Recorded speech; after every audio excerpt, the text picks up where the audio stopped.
one person watching now. Is it me? Oh, no. No, there is actually somebody watching. Oh, that's nice. You know when you wake up in the morning and you want to pick a fight with somebody? You want to tell somebody why they're wrong. Well, this has been gestating overnight. I watched that video on the Scrumpmonkey channel with Millennial Woes as a guest. And it was very disappointing indeed. I knew it would be disappointing. It wasn't exactly like I anticipated eagerly their discussion of secular Quranism and imagined them to be doing their prostrations on their prayer mat so we could all see. I wasn't expecting anything of that nature at all, but I guess I was expecting something a little more general rather than particular to the class of people known as dissident right YouTubers complaining about the terms and conditions of service. So basically, that was all it was. The title was, "What is the purpose of the dissident right?" I helpfully streamed about the answer before the video actually went live. I said the purpose of the dissident right is to dissent and offer a viable alternative that is morally and intellectually respectable, and they didn't get it. And so I wondered what their purpose was to them, and it was to have a cadre of lawyers, have a team of lawyers in every Anglo-Saxon country, I suppose, every English-speaking country, to take YouTube to task for kicking them off the platform and depriving them of an income. That's all it was to them. That is all it was. So, very disappointing. Well, no, I'm saying it's disappointing just for any white person who's a bit concerned about the way their country is going. And so the dissident right is about enriching themselves, protecting themselves, having a good team of lawyers to take YouTube to task for deplatforming them without good reason, without adequate notice, without due warning. So this is how it is. This is how corrupt the top and bottom of Western society are. Corruption is denying and ignoring truth. And not only do they ignore truth, they ignore logic. So they want to say their usual, Islamophobic, racist, anti-Semitic things without being deplatformed, or without YouTube changing the interpretation of the rules without explanation or notice. And that is really the sum of their narrow concerns. Oh yes, they have some sort of secret meeting in London on the 15th of July where they can all have that group hug and cry on each other's shoulders.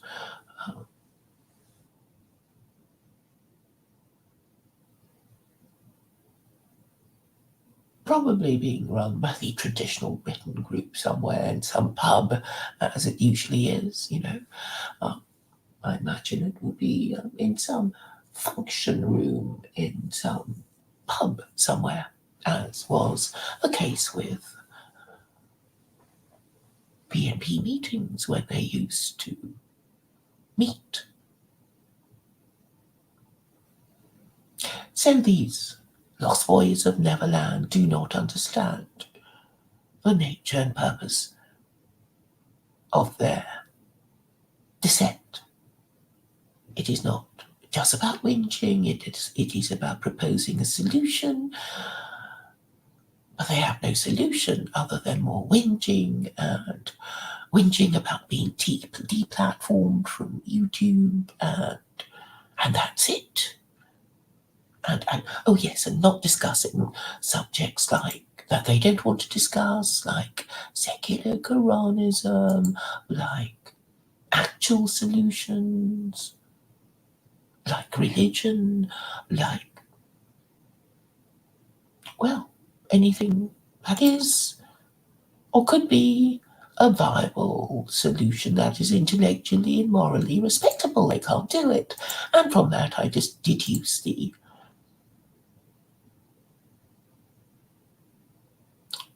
dementia, degeneracy, and decline of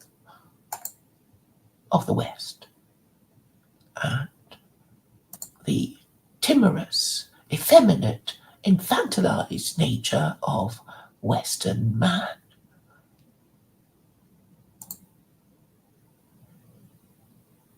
This is very sad.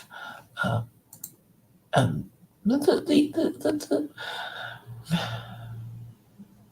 the tragedy of it is that.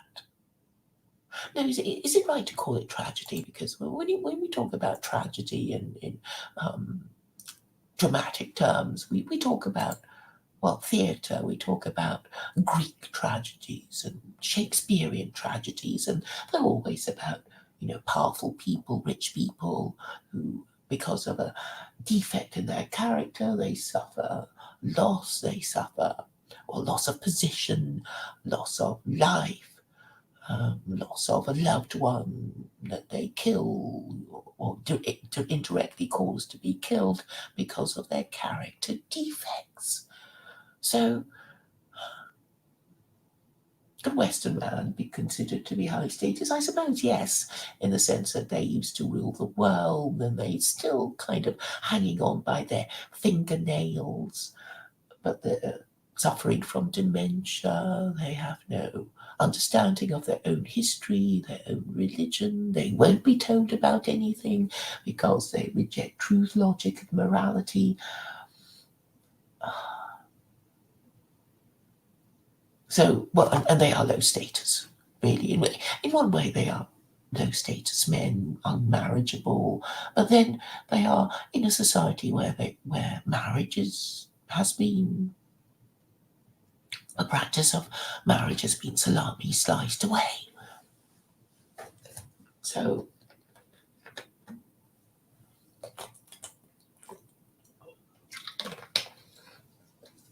from a society which forbade fornication, adultery, sodomy, and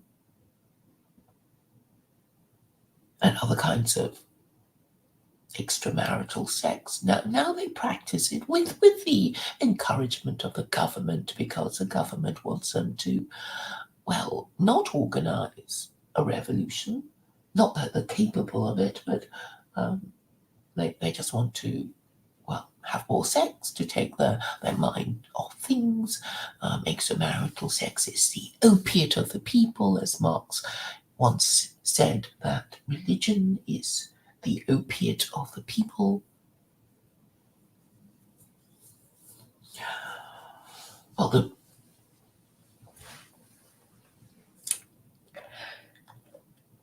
the religion of Western man is the religion of indulging in extramarital sex. So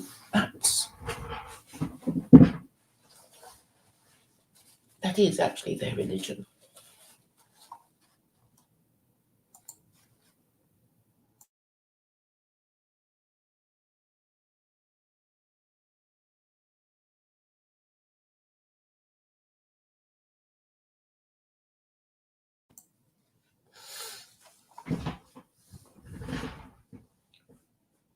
And they want to remain hooked on that degenerate religion.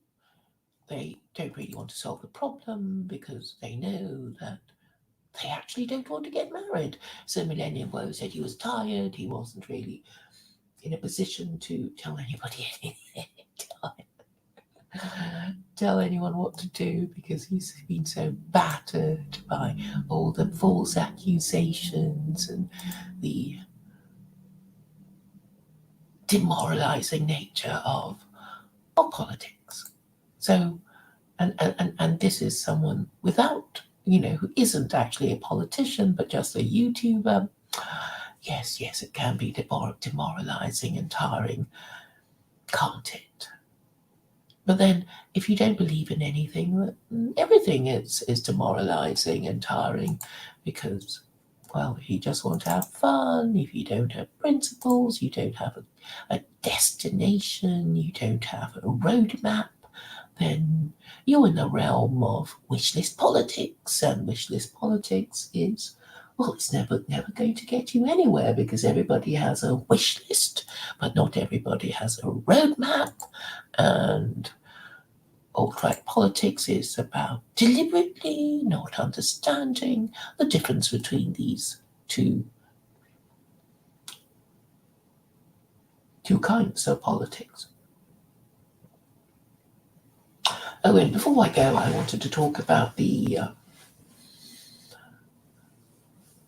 inability of people to think logically, and this. I mean, should I just blame it on genetics?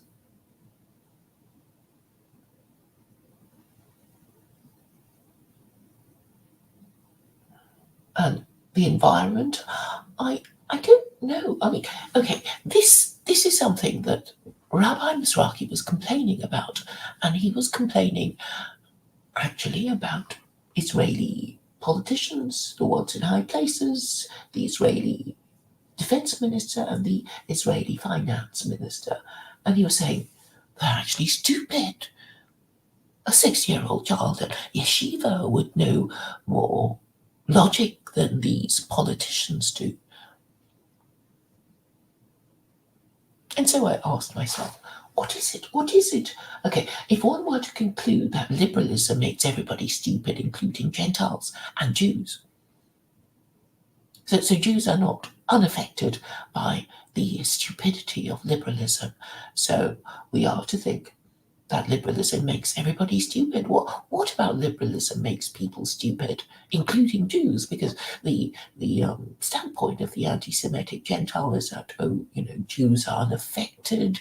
They're okay. They believe in this crap. But according to Rabbi Mizrahi, who lives in Israel, flies back and forth from Israel to New York, he says that that Israeli politicians are terrifyingly stupid. And this, I think, is common in any country that practices liberal democracy. I was talking to Diana, who is German, and she was telling me how horrified and disgusted and disappointed at how stupid German politicians are. And, well, anybody in any EU country, apart from the Hungarians, would agree with me that their politicians are horrifyingly stupid. So I think it is the nature of liberal democracy that indoctrinates these politicians into well, just being unable to reason and form logical conclusions. Now, this made me think of Chinese people. I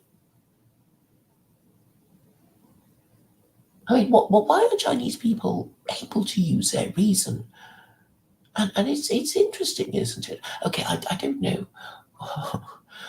I mean, okay, there are divisions amongst Chinese people and the rest.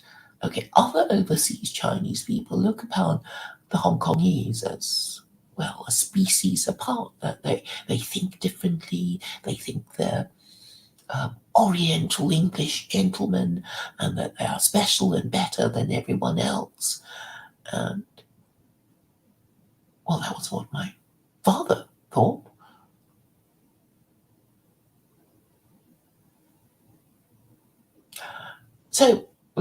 guess, assume that anyone under living under liberalism and democracy would just be made stupid. And, even Jews, according to Rabbi Mistraki, failed to be able to come to the logical conclusions that a 6-year-old boy in yeshiva would be able to come to. And so that made me think of the Chinese, because the Chinese have been around for about the same length of time as the Jews.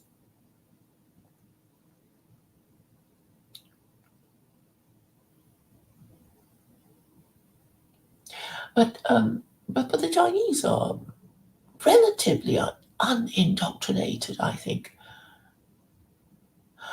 But then I suppose I don't really know anybody, now in China. Perhaps there is a kind of global contagion that I'm not aware of, and my knowledge of the Chinese people may be outdated. Because when I come to think about it, well, there are different kinds of Chinese people, and they believe in different kinds of things, and some of them believe in God, some of them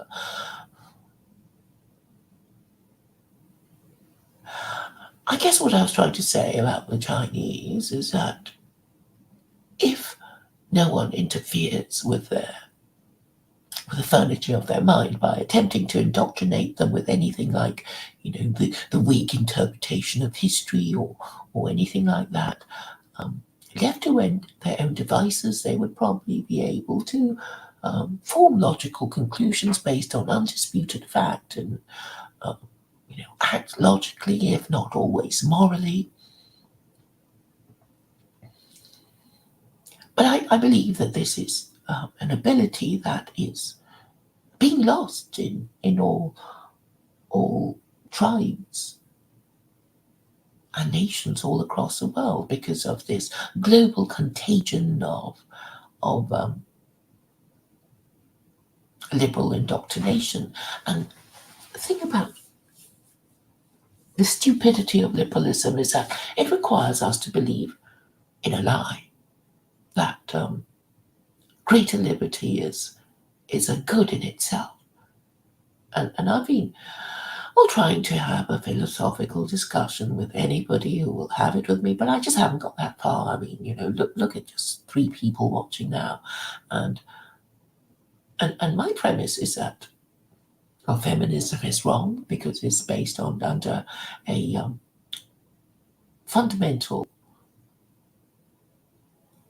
misapprehension of the world, which is that gender is a social construct. Most people, not myself, but most people look at the world through a male or a female lens because their bodies and their particular circumstances make them, like certain things and dislike certain things instinctively. And so feminism is wrong because it says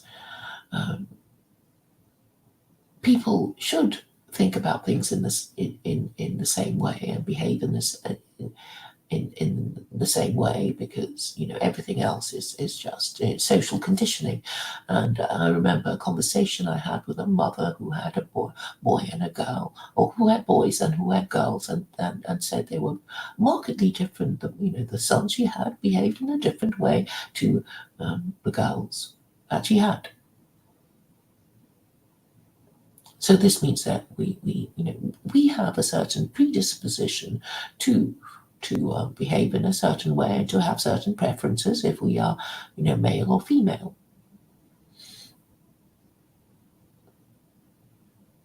And we have also character predispositions, and men do become like women as they get older. When they're less, prepared to take risks, and even if they have that position, they don't want to lose it, and then they end up behaving like unprincipled women. And the best age for men to act is in their 40s, when they would have achieved a modicum of success and are still able-bodied and prepared to defy whatever it is that they need to defy.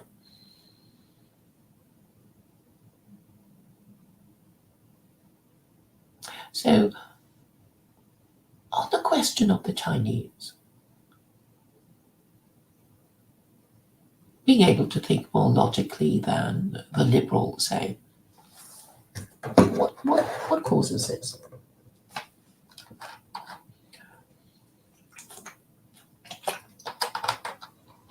I think, okay, I don't even know it's true, all right, I mean,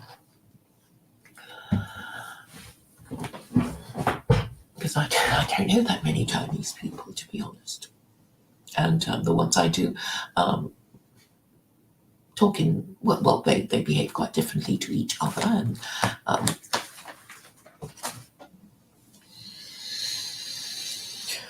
what am I trying to say?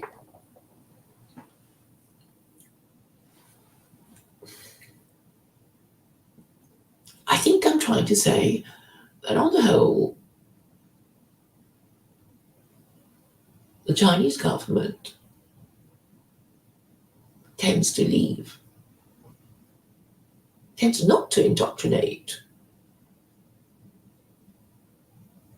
Okay, I know they try. They say things like, oh, we are Confucians, and Confucius was a good guy, and he said this, and he said that, and we should do this and do that because Confucius said this and that.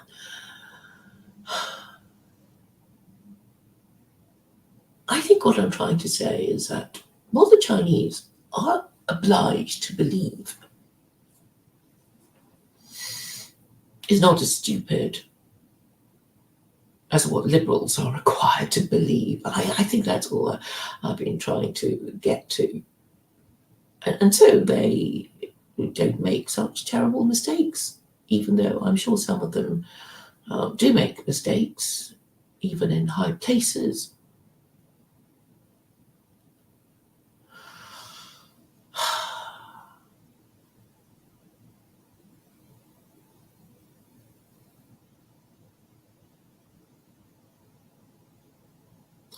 It's all about programming of the mind. I mean, obviously, a lot of people, whether they believe something is right or wrong, will obey the law in order to avoid punishment. And they may not agree with the law, but they will, well, the desire to avoid punishment would be greater than the desire to defy the authorities. And so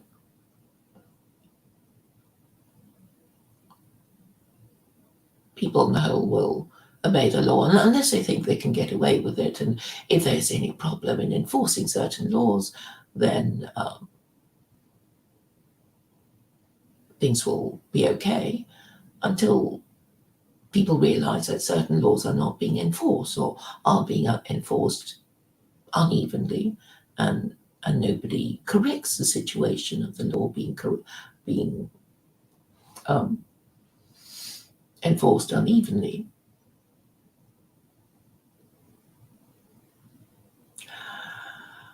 But back to the subject of the original discussion, I fear I am rambling all over the place. The purpose of the dissident right is to dissent. The purpose of dissension is to offer an alternative to the status quo, and this, sadly, the dissident right have failed miserably.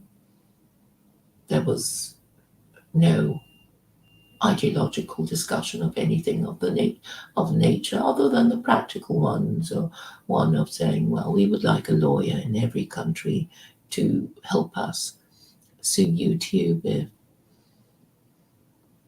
if we are deplatformed unfairly. And that's all they care about. Isn't it pathetic? So they're not capable of honest and rational debate on any political or moral or philosophical matter. But these people have more subscribers than the 3 people watching now. And this means that obviously the world does not reward people who concern themselves about moral and philosophical and political matters if it doesn't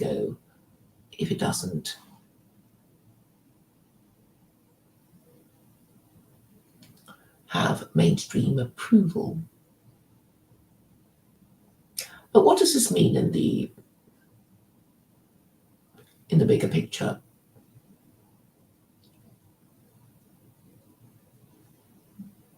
I mean, you could look on the situation as a signal that I should give up with my 3 people watching now. Well, there are, but there are always 2 options. You see, one is to give up, and one is to soldier on.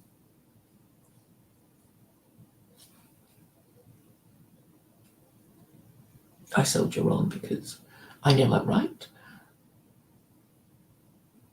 I know I'm right because it's obvious that everyone is wrong and cowardly and unprincipled and not seeing the bigger picture and obviously corrupt. And maybe there is no hope for Western man because of his stupidity and corruption and refusal to use logic. And this is really the opportunity cost of, all his moral failings. And this is really what is the problem of atheism, because atheism means that everybody will think, well, there is no God, so I do what I like. And there will be atheists who argue that it is possible to be moral as an atheist. And then the next stage of the discussion would be, well, what is morality? And they won't be able to have that discussion because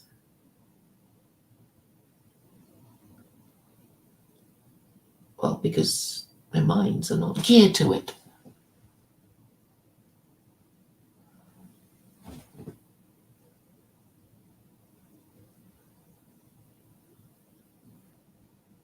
They're not able to discuss these things. And then you think, well, somebody above me in status, some public intellectual, would be interested in discussing these things. But no, they're not, because they're afraid. I suppose they're afraid to be seen to be engaging with me because of the radicalism of my ideas. And in the meantime, I've just come from the E.A. Dawa stream, and it's just some woman asking dumb questions about, do you believe this? Do you believe that? Version of some Bible story. And okay, I think it's a waste of time talking to people. Okay. There are 2 ways of selling Islam. One is through spirituality. I'm not interested in that. And the other is through Islam as a political manifesto, and that's what I'm interested in. And I think these Muslims are missing a trick, probably because they don't want to get into trouble.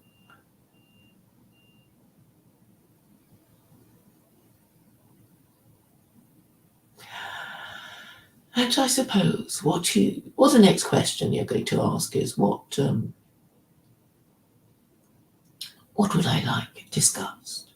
And of course my answer would be, I would like secular Quranism discussed together with ways of marketing it properly, effectively, nationally, internationally, globally. And that is really the purpose of secular Quranism: global domination, full spectrum global domination. And why not?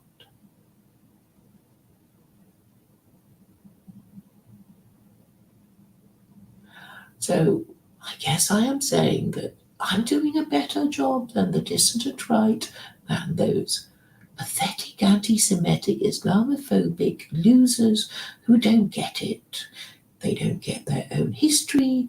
They don't even know their own history, particularly those who still want to cling to their Christian identity because they don't get it.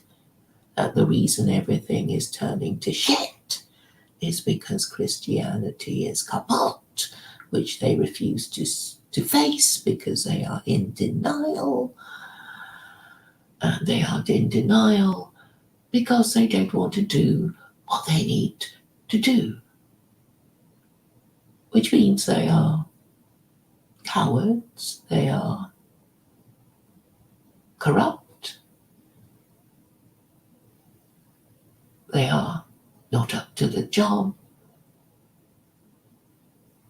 Well, I am, and they can't bear to acknowledge it. So what would be a way of making them acknowledge it? I am, after all, only one woman. I still hope that there will be enough of a sense of self-preservation amongst honest, rational and moral people who don't want to be misgoverned, misled,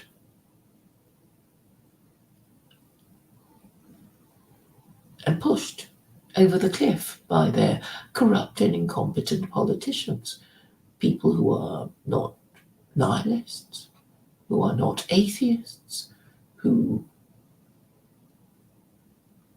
hope to have descendants, who already have children perhaps, who have grandchildren maybe, who want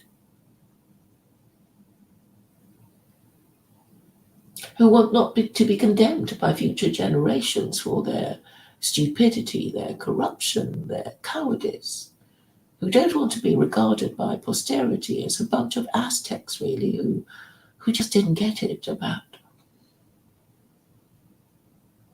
looking after things for future generations. It's obvious that the boomers didn't. It's obvious that the millennials can't bring themselves to sexually reproduce within wedlock to remain in existence. They're just not up to do it. They're just not up to doing it. And therefore, they probably won't be able to remain in existence because of the feebleness of their masculinity, because probably even before all this transgenderism business, the men had already turned to women with penis extensions. Because, as I keep saying, Christianity has been failing for centuries and has shown itself to be incapable of reformation, even after half a millennium. These Westerners still don't get it. So these are the things that I would expect anyone who dissents from the status quo to discuss. And we know they are not up to the job. These lost boys of Neverland.